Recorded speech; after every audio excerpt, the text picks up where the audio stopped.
Bueno, y ya estamos en comunicación con el exministro de Economía, ex vicepresidente de la Argentina, Amado Boudou. Hola, Amado, ¿cómo estás? ¿Cómo estás? Muchas gracias, Roberto, y muchas gracias por poder estar en tu programa. No, por favor. Salvo que está Rinconete, me parece, por ahí. Bueno, vamos a tratar de que no te interrumpa en este caso. No, es que yo vengo sin ningún temor porque sé que no voy a poder hablar. Bueno, Amado, hay un debate en el seno del Frente de Todos sobre qué hacer, cómo administrar la escasez, si querés,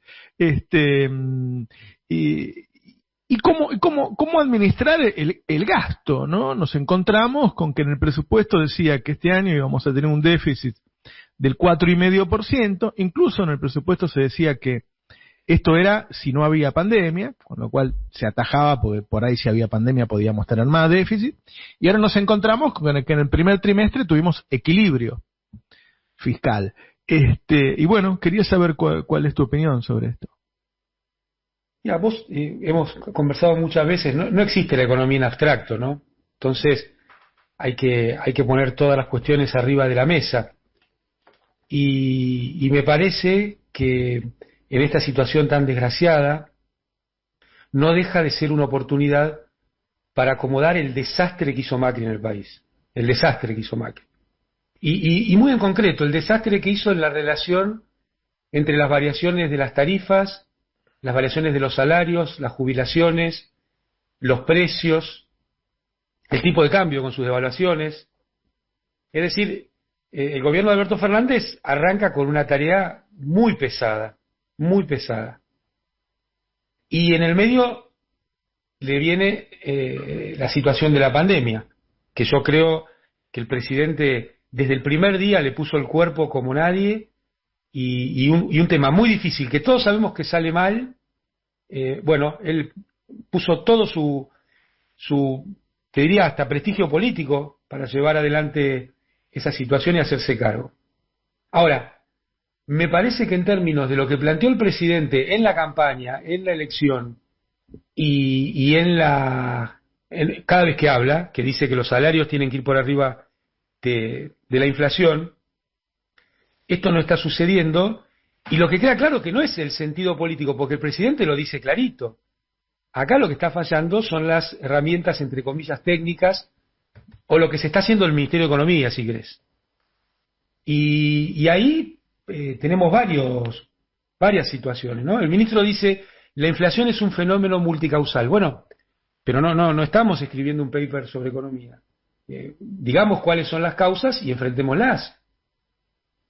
Porque está claro que no son las que Macri decía, ¿no es cierto? ¿Se acuerdan que Macri dijo, yo asumo y se acabó la inflación?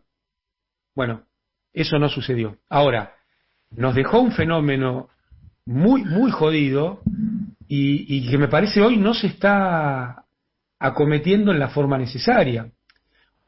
O la cuestión de qué es lo que va y lo que no va al dólar.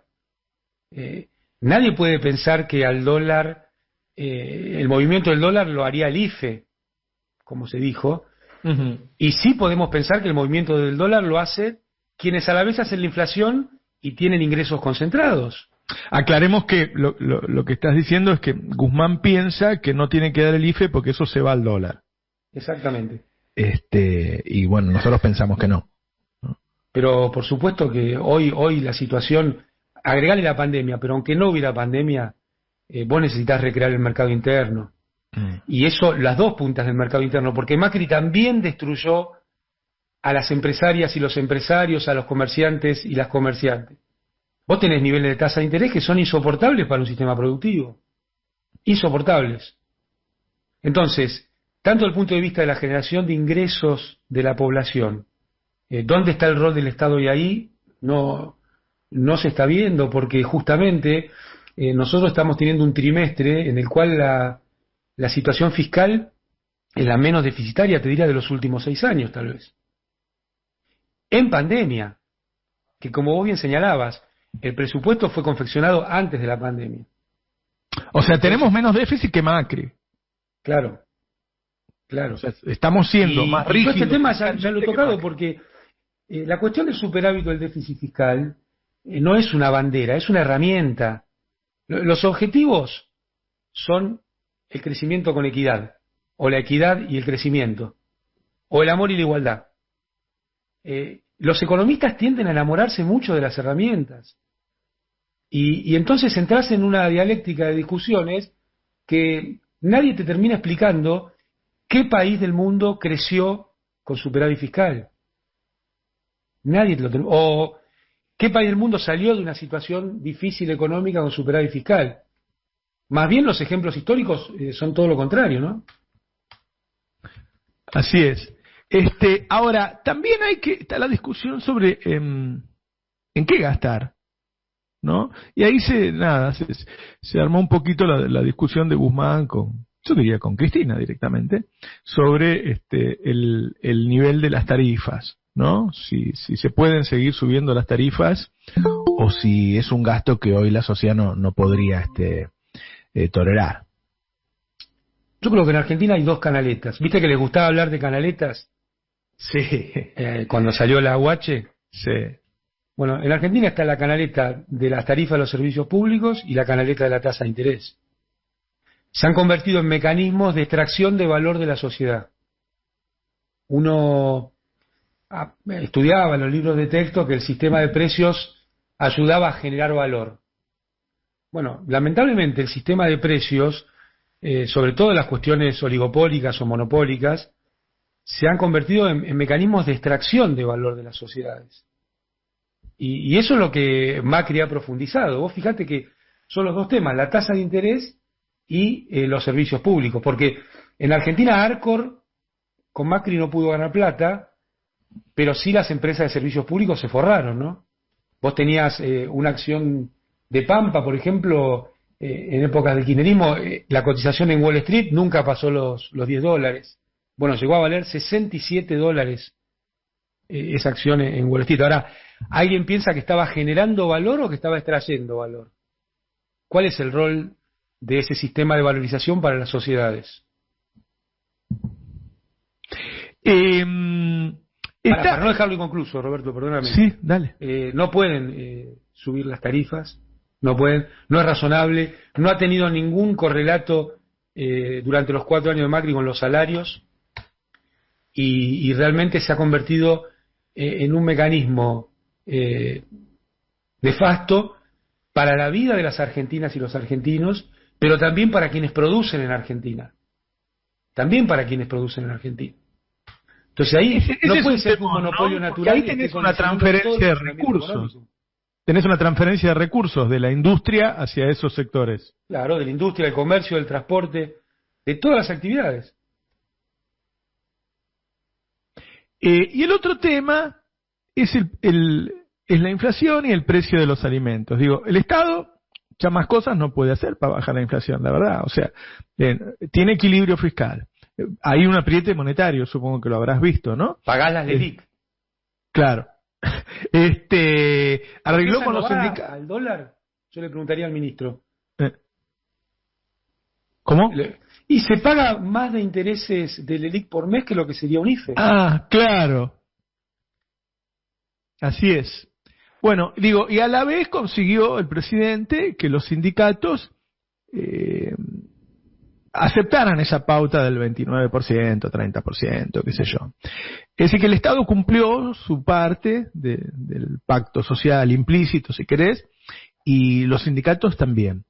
Y las empresas siguen subiendo los precios. Entonces, hay un problema que lo tiene todo el mundo hoy, ¿no? Que es la inflación importada, se dice. O sea, estamos recibiendo una suba del precio de los commodities en dólares fabuloso. Nosotros publicamos ayer que los productores de maíz aumentaron sus ingresos en dólares en el último año un 200%.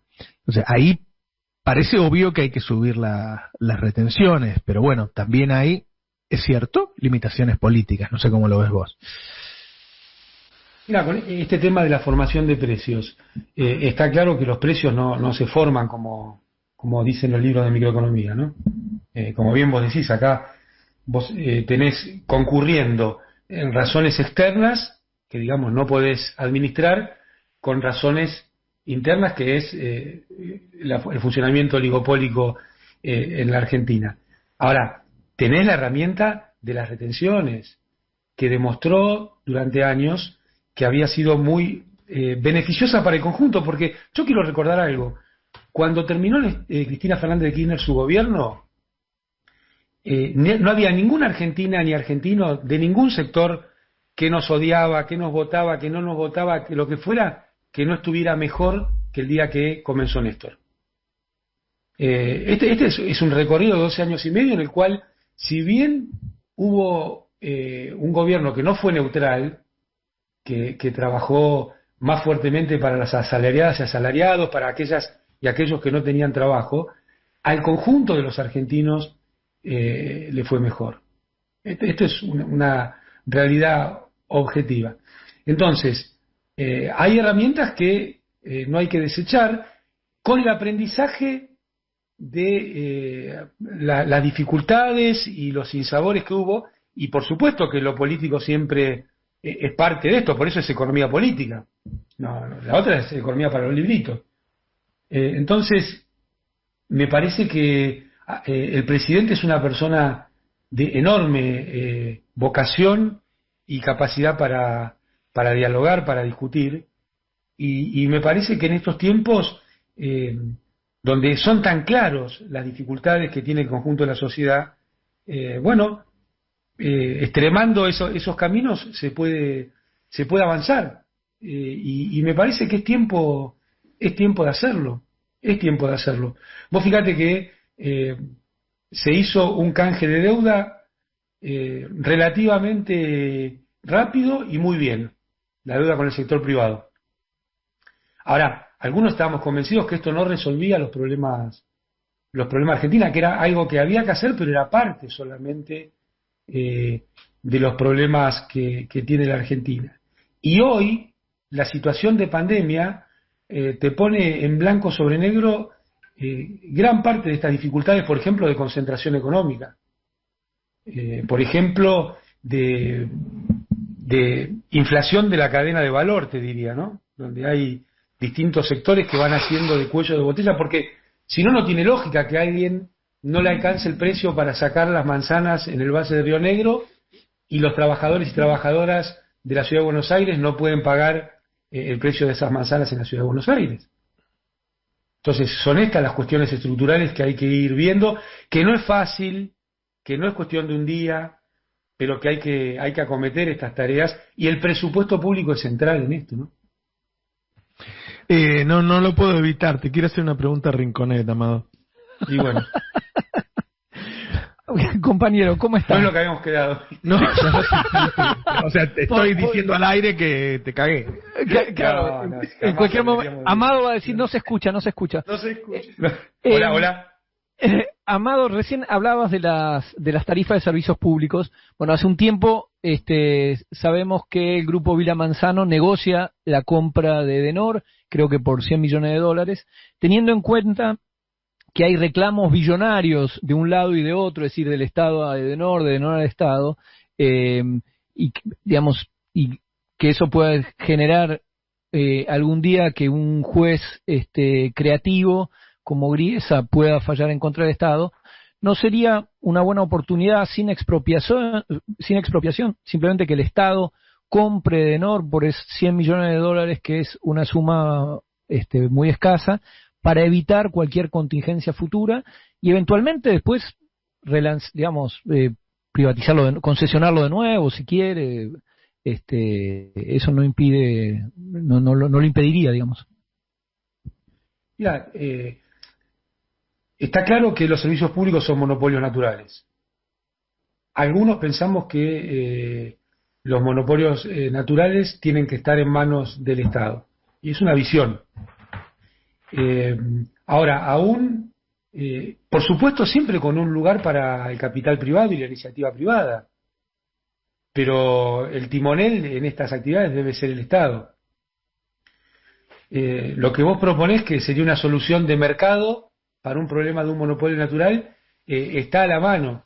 Me parece que hoy es una situación que está a la mano.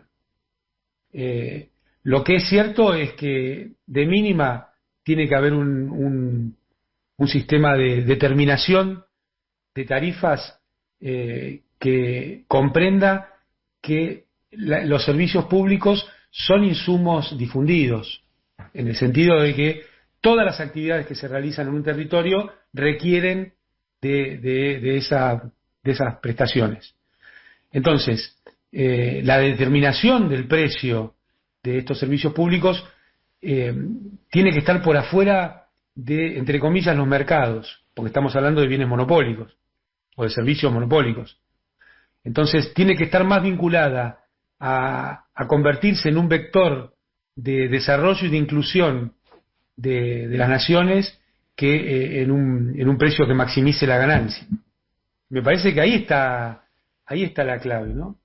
Y yo te repito, creo que políticamente el problema no es la coalición, que está fuerte y firme, el problema no es el sentido que el presidente lo ha marcado una y otra vez, sino las herramientas técnicas que se están usando.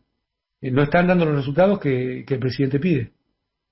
Amado, te agradecemos un montón que te hayas tomado este ratito para ayudarnos a pensar, ¿eh? No, para mí es un gusto, y además te quiero decir una cosa, el rol que cumple el Destape, ¿no? En la sociedad argentina, porque a mí no me pasa de costado el tema de la causa de Lomas de Zamora, del espionaje, la persecución, que se montó desde el Estado sistemáticamente en el macrismo. Y lo que muchas veces se calla y se oculta, el Destape lo destapa. Gracias, un abrazo.